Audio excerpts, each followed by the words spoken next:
Todos la llamaban el monstruo del pueblo. Pero cuando un guerrero apache solitario la encontró llorando, supo que había encontrado el corazón más hermoso que jamás conocería. En las tierras áridas de Nuevo México, donde el sol castiga sin piedad y las esperanzas se secan como flores marchitas, vivía Ameyali Sandoval, una mujer de 21 años cuyo nombre significaba fuente de agua en lengua náhuatl, pero cuya existencia había sido un desierto de soledad y rechazo. Una marca de nacimiento color púrpura se extendía desde su ojo izquierdo hasta la comisura de su boca, como si los dioses hubieran decidido marcarla para que el mundo supiera que no merecía ser amada.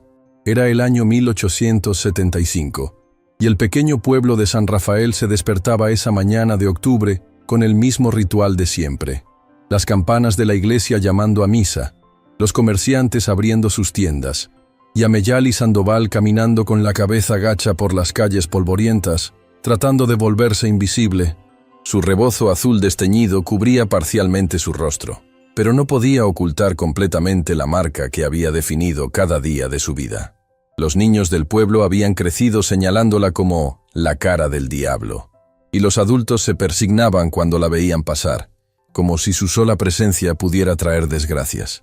Ameyali había aprendido a caminar pegada a las paredes, a comprar en la tienda cuando había menos gente, a existir en los márgenes de un mundo que la rechazaba sin conocerla.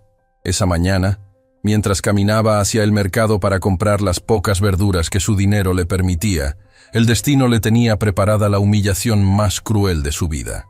En la plaza central, donde se había reunido medio pueblo para presenciar la llegada de una caravana comercial, estaba Isidoro Pacheco, el hijo del hacendado más rico de la región. Alto, de bigote cuidado y vestido con ropas que costaban más que lo que Ameyali veía en un año, Isidoro representaba todo lo que ella nunca podría tener: belleza, riqueza, respeto. Cuando Ameyali intentó pasar desapercibida por un costado de la plaza, uno de los caballos de la caravana se espantó y corrió directamente hacia ella. En su desesperación por apartarse, tropezó y cayó al suelo. Su rebozo se deslizó completamente, dejando su rostro expuesto ante la multitud que la observaba. El silencio que siguió fue más cruel que cualquier grito. Toda la plaza se había quedado inmóvil, mirando el rostro que pocos habían visto sin cubrir. Pero fue la risa de Isidoro Pacheco la que cortó el aire como una navaja. «¡Válgame Dios!», exclamó Isidoro con una carcajada que resonó por toda la plaza. «Por fin vemos la cara completa del espanto del pueblo». Se acercó a ella con pasos lentos, disfrutando claramente de ser el centro de atención. «Dime, criatura, ¿tu madre se asustó con algún demonio mientras te llevaba en el vientre? ¿O acaso Dios quiso darnos una muestra de lo que pasa cuando se enojan los cielos?» Ameyali trató de levantarse, sus manos temblando mientras intentaba cubrir nuevamente su rostro, pero Isidoro fue más rápido. Con la punta de su bota, pisó un extremo de su rebozo, impidiéndole cubrirse. «No, no, no», dijo con una sonrisa cruel. «Ya que estamos aquí todos reunidos, creo que es hora de que el pueblo conozca bien a su vecina más especial». Se volvió hacia la multitud que los rodeaba. «¿Saben qué me contó mi padre? Que esta mujer ha estado esperando que alguien la pida en matrimonio. Imaginen semejante esperanza». Las carcajadas que siguieron fueron como puñaladas en el corazón de Ameyali. Cada risa era un recordatorio de que su sueño más secreto, el de ser amada por alguien, era motivo de burla para el mundo entero. «¿Matrimonio?», continuó Isidoro, paseándose alrededor de ella como un depredador jugando con su presa. ¿Qué hombre en su sano juicio querría despertar cada mañana viendo esa cara? ¿Qué niños podrían nacer de semejante maldición? No, querida criatura, tú no naciste para el amor. Naciste para recordarnos lo afortunados que somos los demás». Ameyali sintió que algo se rompía para siempre dentro de su alma. No eran solo las palabras de Isidoro, sino la confirmación pública de lo que siempre había temido, que incluso sus sueños más pequeños eran demasiado grandes para alguien como ella. Sin decir una palabra, se puso de pie lentamente. Su rebozo había quedado en el suelo, pero ya no le importaba. Caminó entre la multitud que se apartaba a su paso, como si fuera contagiosa, mientras detrás de ella, Isidoro gritaba su última crueldad. «Oye, cara de pesadilla, La próxima vez que sueñes con el amor, recuerda esta mañana. Ameyali llegó a la pequeña casa de adobe donde vivía con su madrastra, Faustina Contreras. Una mujer de 60 años que la había tolerado durante años únicamente por el pequeño dinero que había dejado su difunto padre. Pero cuando empujó la puerta de madera agrietada, encontró a Faustina esperándola con una expresión que helaba la sangre. «Ya me enteré de lo que pasó en la plaza», dijo Faustina sin preámbulos, sus ojos brillando con una crueldad fría. «Todo el pueblo está hablando del espectáculo que diste». «No fue mi culpa», murmuró Ameyali, pero su voz se quebró antes de poder terminar la frase. «Nunca es tu culpa», explotó Faustina, levantándose de la única silla de la casa. «Pero siempre eres tú la que trae la vergüenza a esta casa. 20 años cargando contigo como una cruz. ¿Y para qué? Para que el pueblo entero se burle de nosotras». Las palabras de Faustina se volvían más venenosas con cada frase. Era como si años de resentimiento acumulado hubieran encontrado finalmente su válvula de escape. «Tu padre me prometió que cuidarías de mí en mi vejez cuando él ya no estuviera», continuó, caminando de un lado a otro en el pequeño espacio. «¿Cómo vas a cuidar de alguien cuando ni siquiera puedes mostrar la cara sin que la gente huya? Eres una maldición, Ameyali. Una maldición que me está arrastrando a la tumba». Ameyali se encogió contra la pared, sintiendo que cada palabra era un martillazo en su alma ya destrozada. «Puedo trabajar más», susurró desesperadamente. «Puedo buscar más trabajos de costura o limpiar casas». «¿Trabajos?». Faustina soltó una risa amarga que dolía más que cualquier grito. «¿Quién va a quererte en su casa? ¿Crees que las familias decentes van a arriesgarse a que tu maldición se pegue a sus hogares? Ni siquiera los perros del pueblo se acercan a ti».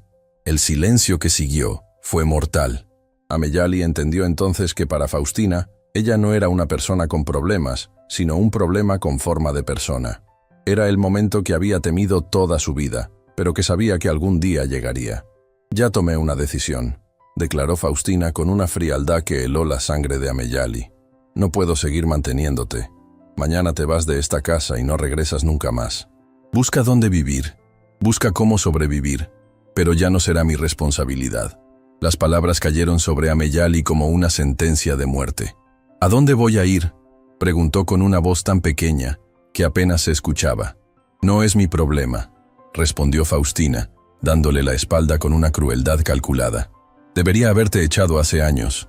Tu padre me hizo prometer que te cuidaría, pero ya cumplí mi palabra. Te mantuve hasta que fueras adulta. Ahora eres problema del mundo, no mío». Esa noche fue la más larga en la vida de Ameyali. Se quedó sentada en el pequeño catre que había sido su cama durante años, mirando las pocas pertenencias que había acumulado en su existencia. 2 vestidos remendados, un rebozo que había tejido su madre antes de morir y una pequeña imagen de la Virgen de Guadalupe, que era lo único que le quedaba de su familia verdadera. Mientras empacaba sus cosas en un petate viejo, cada objeto parecía despedirse de ella. Era como si supieran que esta sería la última noche que pasaría bajo un techo, la última vez que tendría algo que remotamente se pareciera a un hogar. Al amanecer del día siguiente, Ameyali salió de la casa de Faustina Contreras para no regresar jamás. No tenía dinero, no tenía destino, no tenía esperanza. Solo tenía la certeza de que prefería morir libre en el desierto que vivir como una carga para alguien que la despreciaba. Caminó por las calles del pueblo mientras el sol comenzaba a calentar la tierra seca. Sus pasos la llevaron hacia las afueras, hacia el desierto que se extendía infinito bajo el cielo despiadado. No sabía si caminaba hacia la libertad o hacia la muerte, pero ya no importaba. Cualquier destino era mejor que la humillación constante de existir donde no era querida. Fue así como Ameyali Sandoval comenzó su camino hacia el desierto, sin saber que estaba caminando hacia el encuentro más importante de su vida. Sin saber que en algún lugar entre las rocas y la arena, un guerrero apache solitario estaba destinado a ver en ella no a la mujer maldita que el pueblo rechazaba, sino al alma más pura que jamás conocería. El desierto de Nuevo México no perdona a los débiles, y Ameyali Sandoval no estaba preparada para su ferocidad despiadada. Había caminado durante 3 días bajo un sol que la castigaba como hierro al rojo vivo, bebiendo las últimas gotas de agua de una cantimplora agrietada que había encontrado abandonada en el camino.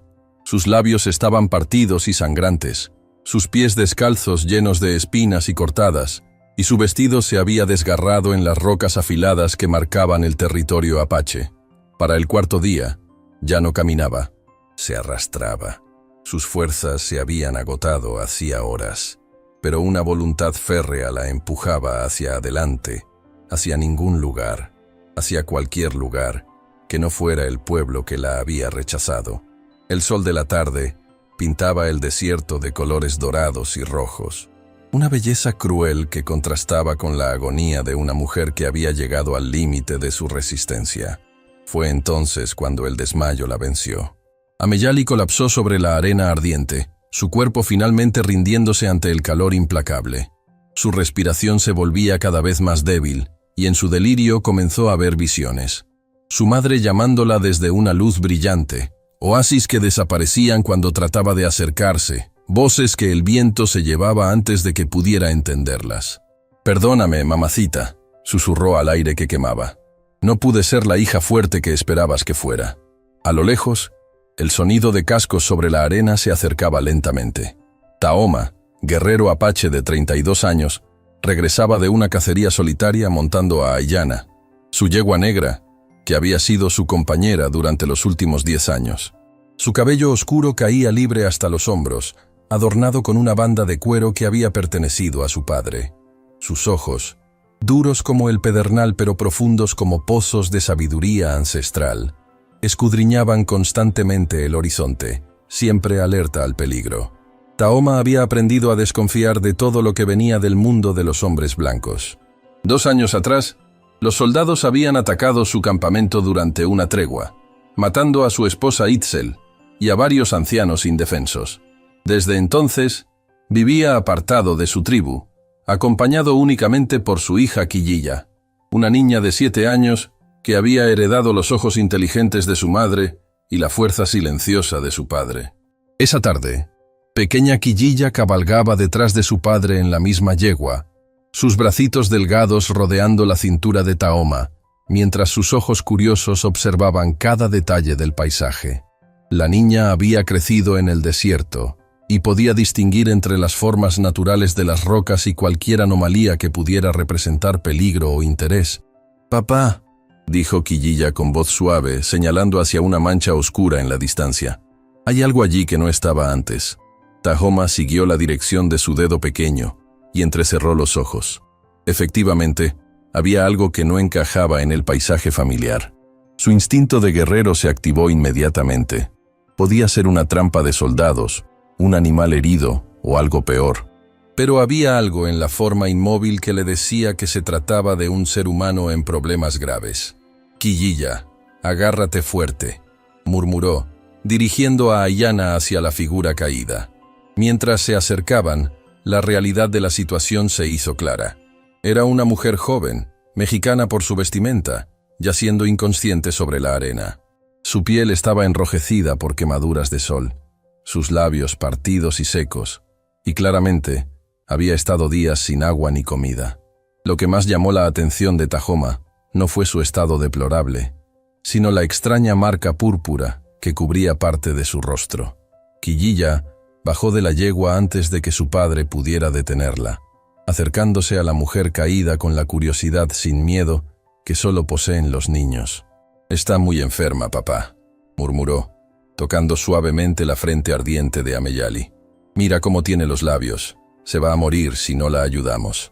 Tahoma desmontó con cautela, todos sus sentidos alerta.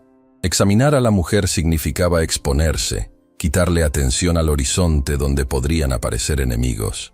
Pero cuando puso una mano en la frente de Ameyali y sintió el calor de la fiebre del desierto, sus años de experiencia le dijeron que tenía muy poco tiempo antes de que el daño fuera irreversible.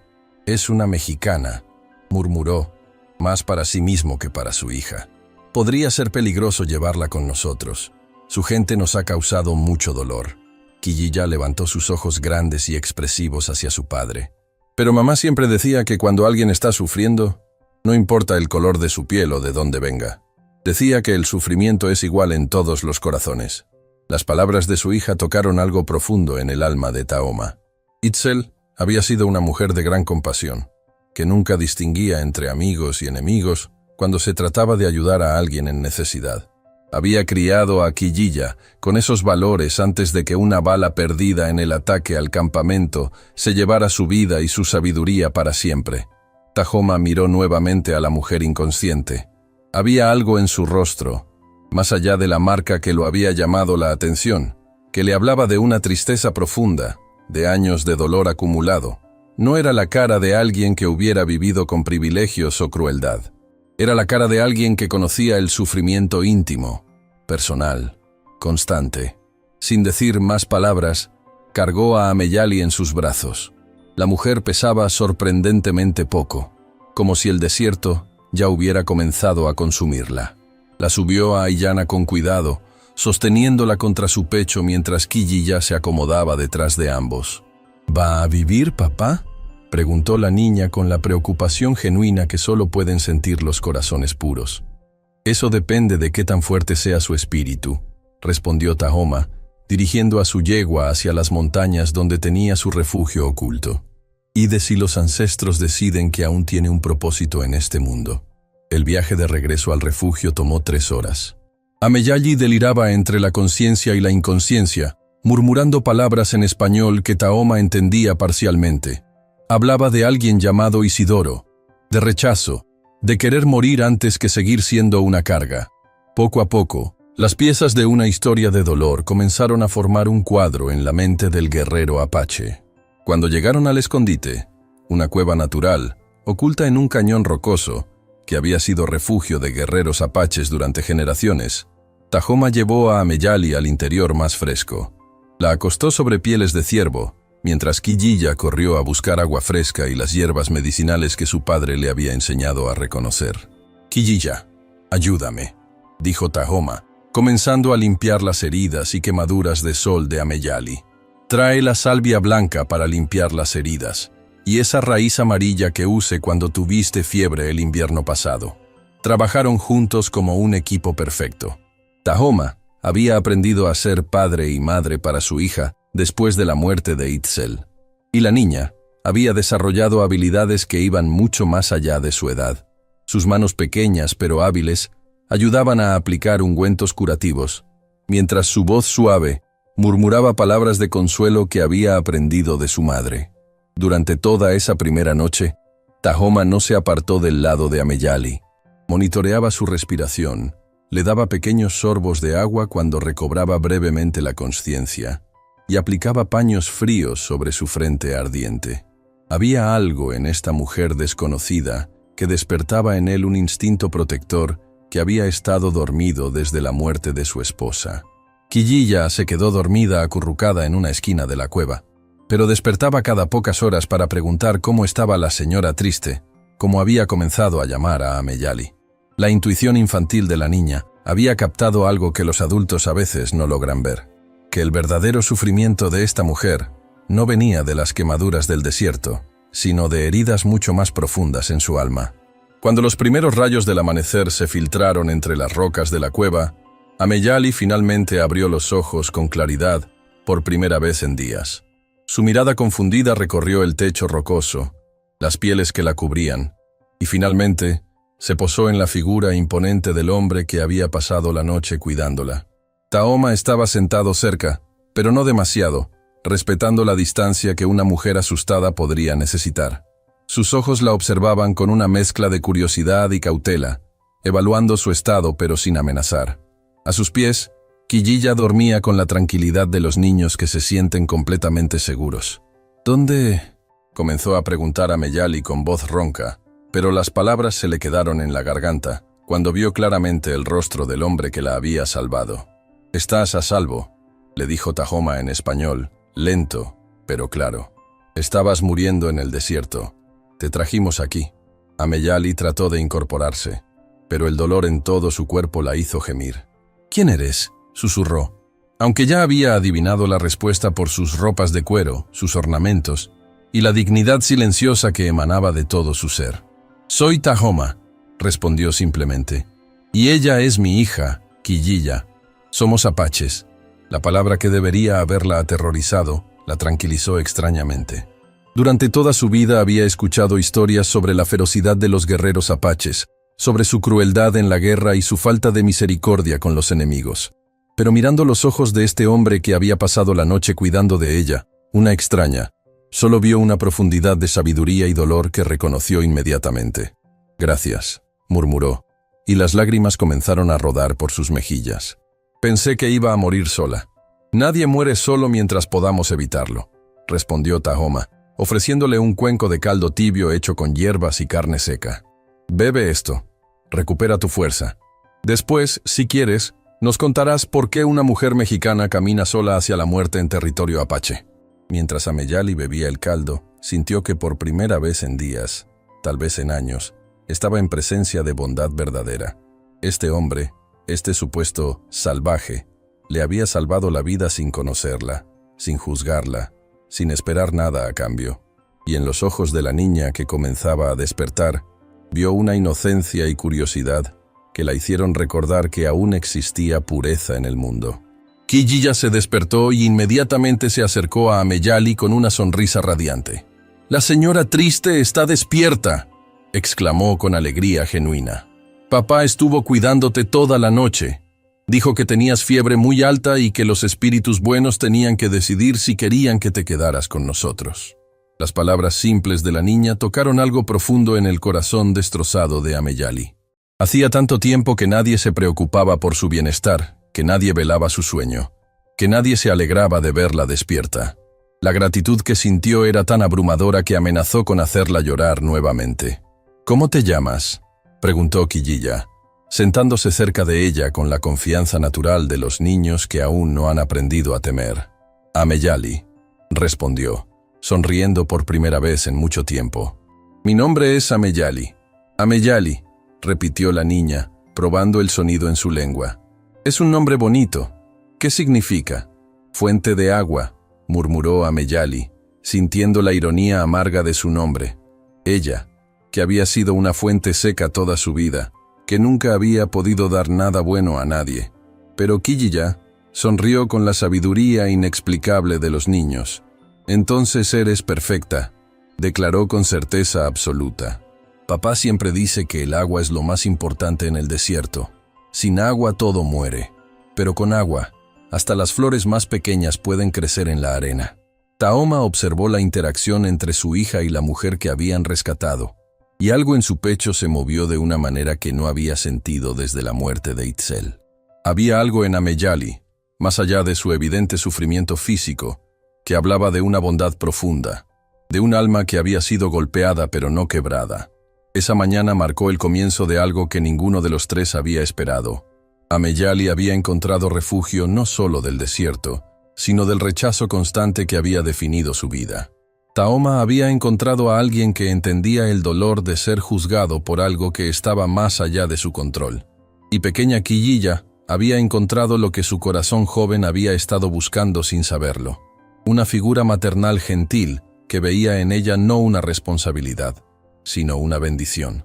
El destino había entretejido sus caminos en el vasto desierto, creando el comienzo de una familia que no nacería de la sangre, sino del reconocimiento mutuo de almas que habían conocido el rechazo, el dolor y la soledad, pero que aún conservaban la capacidad de amar. Los días que siguieron al despertar de Ameyali en la cueva apache fueron como vivir en un mundo completamente nuevo, donde las reglas crueles que habían gobernado su existencia durante 21 años simplemente no existían. Tahoma había construido una rutina cuidadosa alrededor de su recuperación.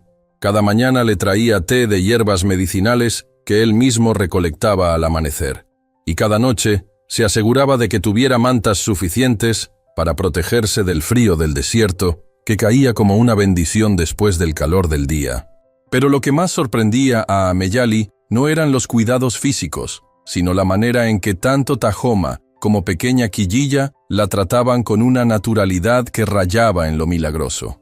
Ninguno de los dos parecía notar la marca púrpura que cubría la mitad de su rostro, o si la notaban, la veían como una parte más de ella, como el color de sus ojos o la textura de su cabello. Por primera vez en su vida, Ameyali experimentaba lo que significaba ser vista como una persona completa. no como una deformidad que caminaba. Quillilla se había convertido en su compañera constante durante las horas de recuperación. La niña tenía una curiosidad infinita sobre el mundo más allá del desierto, y Ameyali se encontró contándole historias sobre el pueblo, las costumbres mexicanas, las fiestas religiosas y las tradiciones que ella misma había observado siempre desde los márgenes.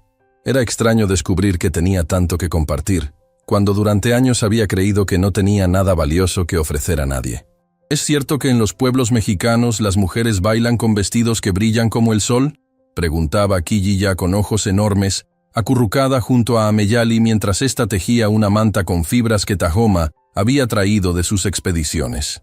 «Sí, pequeña», respondía Ameyali, sonriendo al recordar las celebraciones que había observado desde lejos. «Usan vestidos bordados con hilos dorados y cuando bailan parecen flores que se mueven con el viento». «¿Y tú nunca bailaste?», preguntaba la niña con esa inocencia que a veces puede ser más penetrante que cualquier interrogatorio adulto. Ameyali pausaba en su tejido, sintiendo la vieja herida familiar. «No, mi niña. Las niñas como yo no bailamos en las fiestas. Nos quedamos en casa, cuidando que todo esté en orden para cuando los demás regresen». Pero Quillilla fruncía el ceño con la lógica implacable de los 7 años. «¿Por qué? ¿Acaso no tienes pies? ¿No puedes mover los brazos? Papá dice que los bailes son para celebrar que estamos vivos, y tú estás muy viva».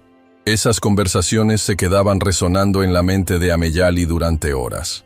La perspectiva de Quillilla, libre de los prejuicios y las crueldades aprendidas del mundo adulto, la forzaba a cuestionar verdades que había aceptado como inmutables durante toda su vida. ¿Por qué efectivamente no podía bailar? ¿Por qué no podía reír?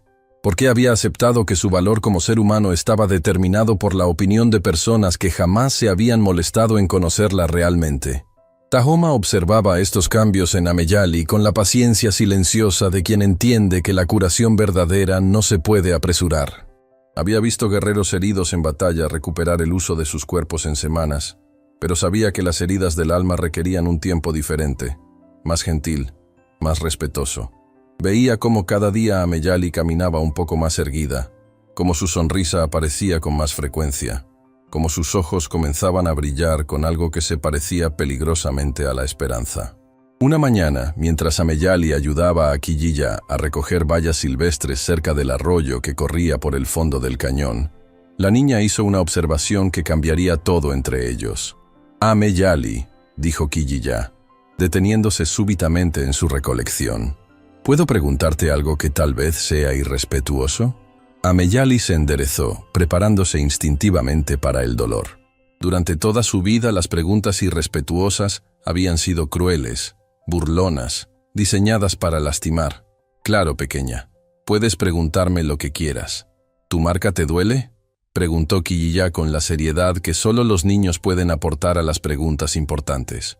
«Porque a veces veo que te tocas esa parte de tu cara cuando crees que nadie te está mirando, como si quisieras asegurarte de que todavía está ahí». La pregunta golpeó a Ameyali como un rayo de claridad.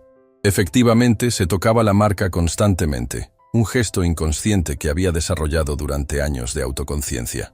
Pero hasta ese momento, nunca se había preguntado por qué lo hacía.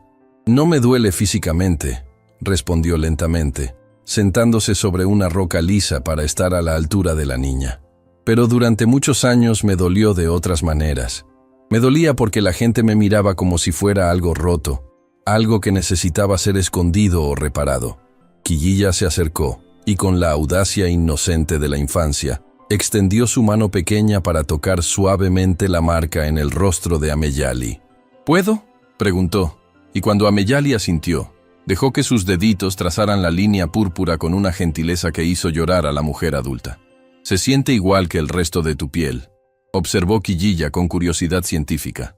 «Solo es de otro color, como cuando papá se pinta rayas azules en las mejillas para las ceremonias importantes. Creo que te ves especial, como si los espíritus hubieran querido asegurarse de que nadie te confundiera con las demás mujeres». Esas palabras simples, dichas sin malicia ni intención de consolar, reordenaron algo fundamental en la percepción que Ameyali tenía de sí misma. Durante 21 años había visto su marca como una maldición, como la evidencia visible de que algo había salido mal en su creación. Pero en los ojos puros de Quilliya veía la posibilidad de que fuera exactamente lo opuesto. No una falla, sino una distinción. No una marca de vergüenza, sino de singularidad. Esa tarde, cuando regresaron a la cueva cargadas de bayas y hierbas frescas, Tahoma notó inmediatamente algo diferente en la postura de Ameyali. Caminaba con la cabeza alta, sin el gesto automático de cubrirse el rostro que había observado durante las semanas anteriores. Cuando sus ojos se encontraron, por primera vez ella no desvió la mirada con timidez. Quilliya me ayudó a entender algo importante hoy, le dijo Ameyali esa noche, mientras la niña dormía y ellos se sentaban cerca del fuego pequeño que mantenían en la entrada de la cueva. ¿Qué cosa?, preguntó Tahoma, removiendo las brasas con una rama seca. Que he estado viviendo como si fuera responsable de los miedos y prejuicios de otras personas, respondió Ameyali, mirando las llamas danzantes.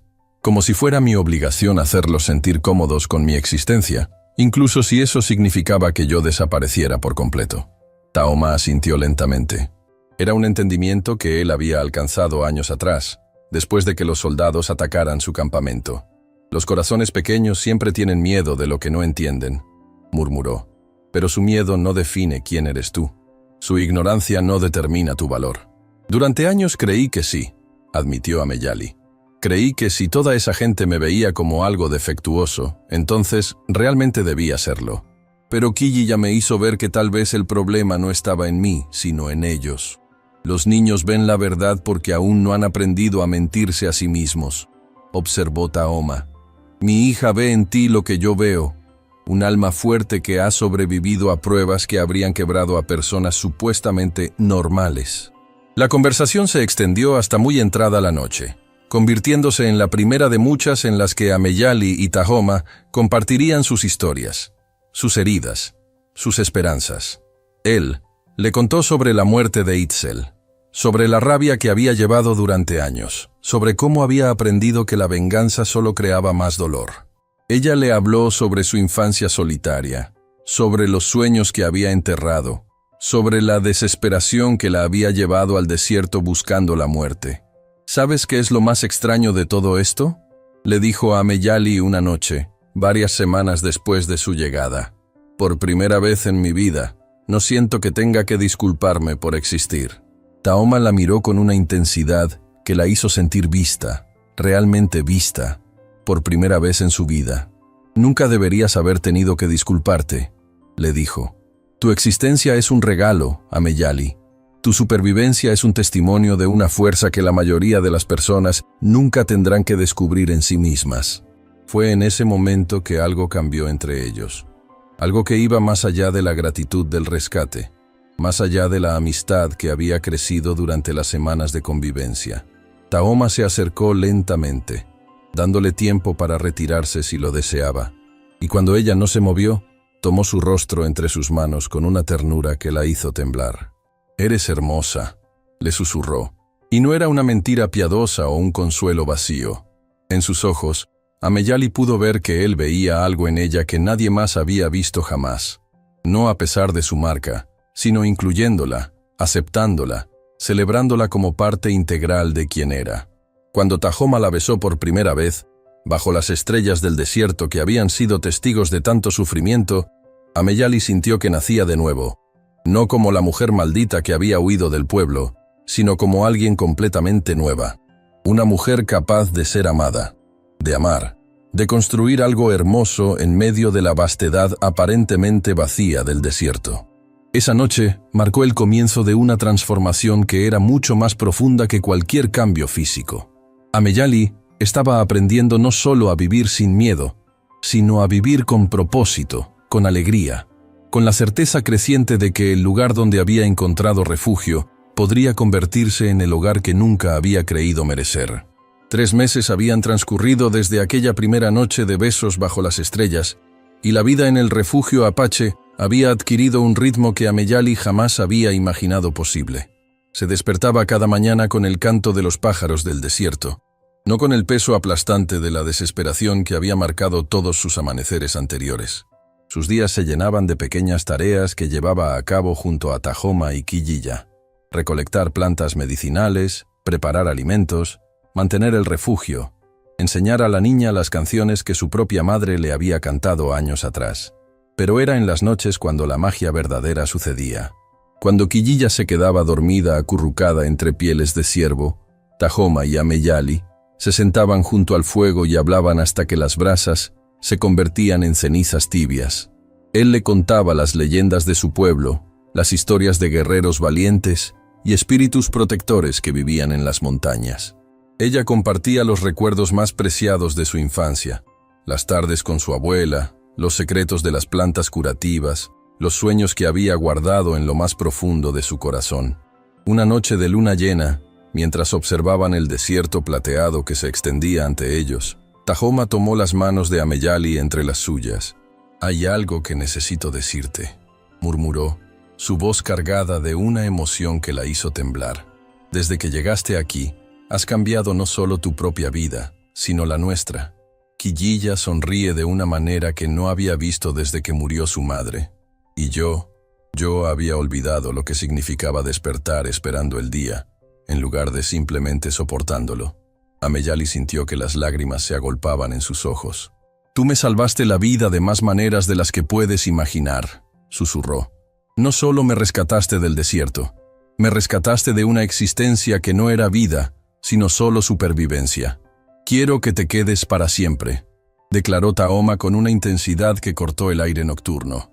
«No como una invitada, no como alguien a quien protegemos por compasión.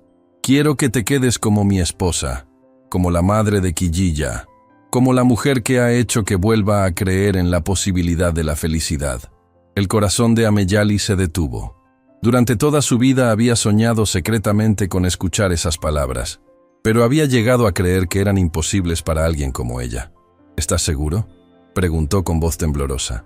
«¿Sabes realmente lo que significa unir tu vida a la de una mujer marcada, rechazada por su propio pueblo?» Tahoma la miró con una fiereza gentil que la dejó sin aliento.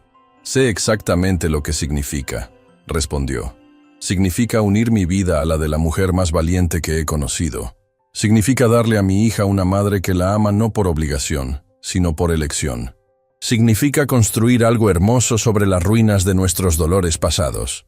Sin esperar respuesta, Tahoma se puso de pie y desapareció en la cueva por unos momentos. Cuando regresó, traía en sus manos un collar hecho de cuentas turquesas y plumas de águila, una pieza de artesanía apache que irradiaba belleza y significado ancestral. «Este collar perteneció a mi madre, y a la madre de mi madre antes que ella», explicó, arrodillándose ante Ameyali. «En nuestra tradición, solo lo lleva la mujer que elige compartir la vida de un guerrero apache, la que acepta ser protegida y proteger a cambio». Con manos temblorosas, Ameyali tocó las cuentas pulidas que brillaban bajo la luz de la luna. «Y Quillilla está de acuerdo con esto». Como si hubiera sido invocada por la mención de su nombre, la niña apareció en la entrada de la cueva, sonriendo con esa sabiduría antigua que a veces poseen los niños. «Hace semanas que esperaba que papá te pidiera que fueras nuestra familia para siempre», declaró con alegría pura. «Ya eres mi mamá en mi corazón, ahora solo falta que sea oficial». Ameyali rompió en llanto, pero eran lágrimas de una felicidad tan intensa que dolía físicamente. Durante 21 años había vivido creyendo que era demasiado defectuosa para ser amada, demasiado marcada para ser deseada, demasiado diferente para pertenecer a algún lugar. Y ahora, bajo las estrellas del desierto que una vez había visto como su tumba, estaba siendo elegida no a pesar de quién era, sino precisamente por quién era. «Sí», susurró, y luego más fuerte, con una certeza que resonó por todo el cañón. «Sí, quiero ser tu esposa, quiero ser la madre de Quilla, quiero construir una vida contigo que sea tan hermosa como este momento». Cuando Tahoma colocó el collar ancestral alrededor de su cuello, Ameyali sintió que se completaba un círculo que había comenzado el día de su nacimiento. No había nacido marcada para sufrir, sino para encontrar este amor, esta familia, este hogar que había valido cada lágrima derramada en el camino hacia él. 2 años habían pasado desde que Ameyali se convirtió en la esposa de Tahoma, según las tradiciones apache, y el pequeño refugio en el cañón rocoso se había transformado en un hogar próspero donde el amor había echado raíces profundas. Quillilla, ahora de 9 años, había florecido bajo el cuidado maternal de Ameyali, convirtiéndose en una niña sabia que hablaba tanto español como apache con fluidez perfecta. Y en los brazos de Ameyali dormía pequeño Nalnish, su hijo de 6 meses, un bebé hermoso que había llegado al mundo llevando en sus facciones la herencia de 2 culturas unidas por el amor verdadero. La reputación de Ameyali como curandera se había extendido por todo el territorio. Personas de pueblos lejanos llegaban buscando sus remedios herbales, y ella los atendía a todos sin distinción, aplicando la sabiduría que había heredado de su abuela, combinada con los conocimientos ancestrales que Tahoma le había enseñado. Su refugio se había convertido en un lugar de sanación donde las diferencias culturales se disolvían ante la necesidad humana de compasión. Fue una mañana de primavera cuando llegaron los jinetes que cambiarían todo para siempre. Ameyali estaba enseñando a Quillilla a preparar ungüentos curativos mientras Nalnish jugaba sobre una manta tejida, cuando el sonido de cascos sobre la roca anunció la llegada de visitantes inesperados. Tahoma apareció inmediatamente, su arco en la mano pero sin tensarlo, evaluando la situación con la cautela de un guerrero experimentado. El grupo estaba encabezado por un hombre elegantemente vestido que Ameyali reconoció inmediatamente, aunque había cambiado considerablemente. Isidoro Pacheco, ahora de casi 30 años, había perdido la arrogancia juvenil que lo caracterizaba. Su rostro mostraba líneas de preocupación, y sus ropas, aunque finas, tenían el aspecto de quien ha viajado durante días con un propósito urgente. «Ameyali Sandoval», gritó cuando llegó a la entrada del cañón, su voz quebrándose ligeramente por la emoción y el cansancio. «Sé que estás ahí. He venido a buscarte porque necesito tu ayuda desesperadamente». La transformación de la situación era tan radical que Ameyali tuvo que contener una sonrisa irónica. El mismo hombre que la había humillado públicamente años atrás, ahora venía a suplicarle ayuda. Salió de la cueva con la dignidad serena que había desarrollado durante sus años como matriarca apache, flanqueada por Tahoma y Quillilla mientras cargaba a Nalnish contra su pecho. Isidoro la estudió con ojos que mostraban shock y algo que se parecía peligrosamente al reconocimiento. La mujer rota y aterrorizada que había torturado en la plaza del pueblo había sido reemplazada por una matriarca radiante cuya presencia comandaba respeto inmediato. Ameyali vestía ropas apache ricamente decoradas, su cabello estaba trenzado con ornamentos de plata, y sus ojos brillaban con una paz interior que él jamás había visto. Has cambiado completamente», murmuró, claramente desconcertado por la transformación. «He encontrado mi verdadero hogar», corrigió Ameyali con una voz que era música comparada con los susurros temerosos que él recordaba. Isidoro se bajó del caballo con movimientos torpes, y fue entonces cuando Ameyali vio la verdadera razón de su visita. En sus brazos llevaba una niña pequeña, de no más de 3 años, que claramente estaba gravemente enferma. La pequeña tenía fiebre alta, respiración laboriosa, y una palidez que hablaba de días de sufrimiento. «Es mi hija», explicó Isidoro con voz quebrada, y las lágrimas corrían libremente por sus mejillas. Los médicos del pueblo dijeron que no hay nada que hacer, que la enfermedad es demasiado avanzada, pero alguien me contó sobre una curandera apache que hace milagros, que salva vidas que otros dan por perdidas. No sabía que eras tú hasta que llegué aquí». Ameyali miró al hombre que una vez había representado todo su dolor, sosteniendo en brazos lo más precioso que tenía en el mundo, humillado por la desesperación de un padre que ve morir a su hija. En ese momento, toda la rabia que podría haber albergado se transformó en compasión pura. «Trae a la niña adentro», dijo simplemente, dándose vuelta hacia la cueva. «Quillilla, prepara el espacio de curación. Tahoma, necesito que hiervas agua con las hierbas purificadoras». Durante las siguientes 3 horas, Ameyali trabajó con la concentración y destreza de años de experiencia. Aplicó cataplasmas, preparó tés medicinales y utilizó técnicas de sanación que combinaban lo mejor de ambas tradiciones culturales. Isidoro no se apartó ni un momento del lado de su hija, observando con asombro creciente a la mujer a quien había despreciado salvar la vida de lo que más amaba. Cuando la niña finalmente abrió los ojos y pidió agua con voz clara, Isidoro se desplomó de rodillas ante Ameyali. «Me salvaste a mi hija», susurró con voz rota. «La mujer a quien traté con tanta crueldad me salvó lo único que me importa en este mundo». «No tengo palabras para...» «No necesito palabras», lo interrumpió Ameyali gentilmente. «Solo necesito que entiendas algo. El amor de padre que sientes por tu hija, esa desesperación por proteger a quien amas, eso es lo que yo sentía por mi propia vida cuando me humillaste. La diferencia es que tú tienes quien te ame lo suficiente para llorar si te pierden». Isidoro levantó la vista, y en sus ojos Ameyali vio el nacimiento de una comprensión profunda, de una vergüenza genuina, de un arrepentimiento que cambiaría quién era para siempre. «Perdóname», murmuró. «Por favor, perdóname por no ver entonces lo que veo ahora.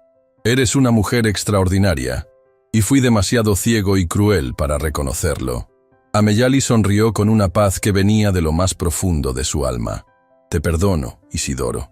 Pero más importante aún, me perdono a mí misma por haber creído durante tantos años que tus palabras definían mi valor».